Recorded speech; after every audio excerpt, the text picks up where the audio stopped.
probably close to 90% of all the raptors we count are red-tailed hawks. They like to perch about 30 feet in the air and hunt from a perch. Well, we very conveniently put 30-foot perches every 150, 200 feet when we put these power poles up. And so that created all kinds of perfect feeding habitat.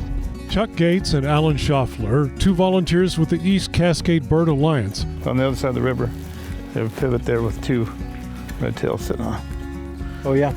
Are conducting a winter raptor survey in the Upper Paulina Valley, about 50 miles east of Prineville. This is one of several routes they drive every month in the depths of winter, looking for hawks, eagles, and owls. Check every phone pole, power pole, wire, fence post, fence line, ridge line that you see. Check it all, just to see if there's anything that catches your eye that's different.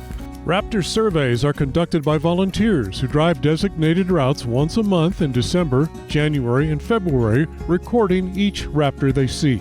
And then this shows the route that we'll be taking as we go through different sections. And we keep track of each of the raptors that we find in each of those sections. And then we total them up at the end. The data they collect is submitted to the World Center for Birds of Prey in Boise, Idaho, which shares it with federal agencies such as the U.S. Fish and Wildlife Service. Raptors are a bit of a canary in the coal mine kind of a bird because they're such high end of the food chain. Because eagles, hawks, and owls are at the top of the food chain, chemicals and pollution can build up in their bodies. A tragic example occurred in the 1960s when a pesticide known as DDT thinned the eggshells of bald eagles and put our national symbol on the endangered species list. We can get a real good grip of what the environment is like in Central Oregon if we take a look at those raptors and watch and see if their populations are going up or if their populations are going down. These surveys, which have been going on for more than 20 years, are finding growing numbers of raptors. This kind of long-term, broad-based, scientifically valid data suggests environmental policies are benefiting all animals, not just the majestic birds of prey. The learning process is just fascinating for me. You know, how do you actually look? I mean, look out here.